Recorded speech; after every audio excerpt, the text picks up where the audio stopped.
3, 2, 1.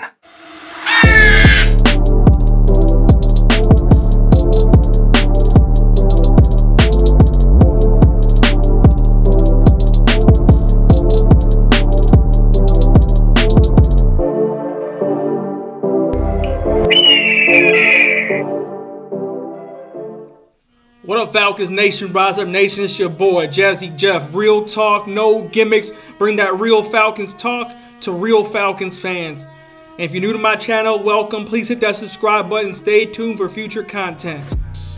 Now, a lot of people are talking about, is this a win now year for the Atlanta Falcons? What does Matt Ryan have to prove? First of all, Matt Ryan ain't got to prove nothing. Check his resume, check his career, check his numbers.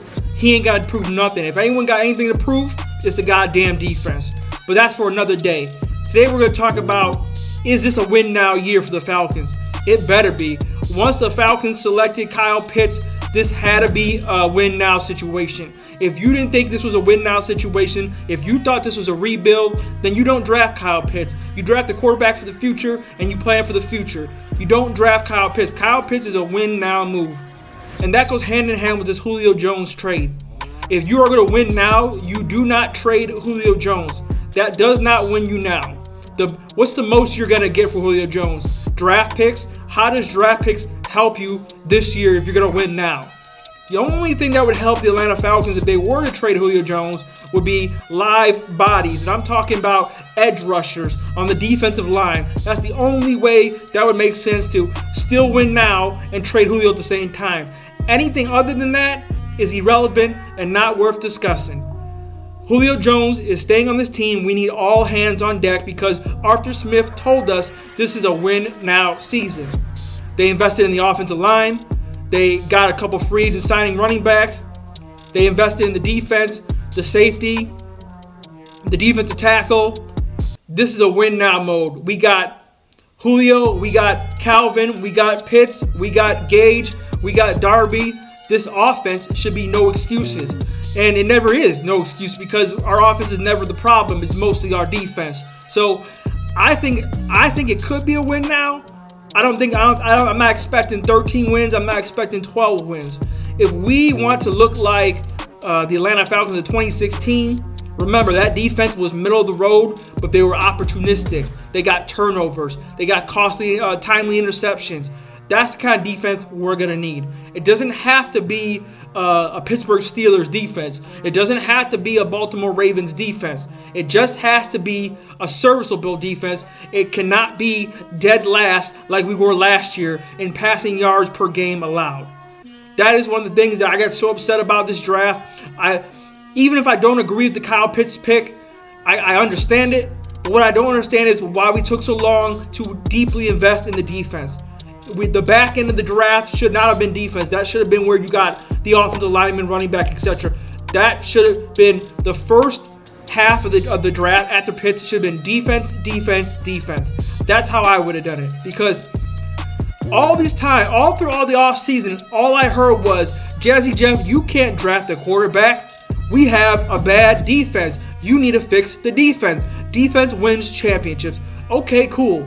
But then the moment we draft Kyle Pitts, all of a sudden those same exact people that was preaching we need defense are totally okay with Kyle Pitts. And I don't understand it because last time I checked, Kyle Pitts don't play defense. He plays offense. So keep that same energy. And I'm not going to call anybody out, but trust me, I see everything.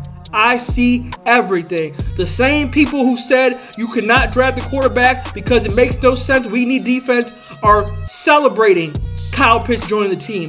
And if that is how you are, I don't understand people. I will never relate to people like that.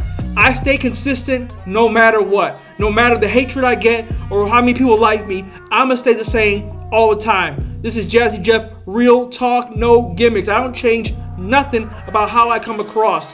I'm real all the time. Whether I have 1 subscriber or 1 million, it doesn't matter. I'm going to be the same person every day, and I'm going to give you that real talk every day. So to me, this is a win now year. You got the New Orleans Saints, Jameis Winston. Do you really trust them to win as much games as they did last year with Drew Brees? I understand Drew Brees' arm was kind of dead in his later years, but Jameis Winston is a turnover machine. It's never going to change. It never will. So I don't trust that team with Jameis Winston. Jameis Winston had all those weapons in Tampa Bay and couldn't do nothing with it because he's turnover. The Carolina Panthers, I'm still not sold on Sam Darnold. I'm just not. Now, the rest of the team greatly improved. Their defense, that secondary, nothing to sneeze at, nothing to sleep on. So we cannot take the Carolina Panthers lightly this year because their quarterback is clearly better than what they had last year. But at the same time, Sam Darnold is not one of those people that's going to scare me and hang in there with a Matt Ryan shootout with all the weapons that we have on offense. So I'm not worried about that. And obviously, the Tampa Bay Buccaneers, the Super Bowl champions, if we want to measure how good we are, we're going to measure it against the Tampa Bay Buccaneers, period. It doesn't matter what we do against any other team. The Tampa Bay Buccaneers is how we're going to measure how good we are. I want them early in the season to see how good we're going to stack up. Because if this is truly a win now team, if this is truly a win now season, then we should be good enough to beat the Tampa Bay Buccaneers. Because if we can't, we ain't going anywhere. We got to win this division. Other teams in the NFC have improved this year. They didn't get worse. So the wild cards will be a lot harder to get into this year. We got to be ready if this is technically a win now season. And so those are my thoughts on how the season's going to go. What do y'all think, Falcons Nation? Tell me in the comment section below. Is this a win now season? Does Matt Ryan have to prove anything the rest of his career? How many wins you got the Falcons going without looking at the schedule first? Let me know in the comment section below. Hit that subscribe button. And as always, Falcons Nation, we rise up. Appreciate you for joining my channel. This is Jazzy Jeff, real talk, no gimmicks. And I'm out.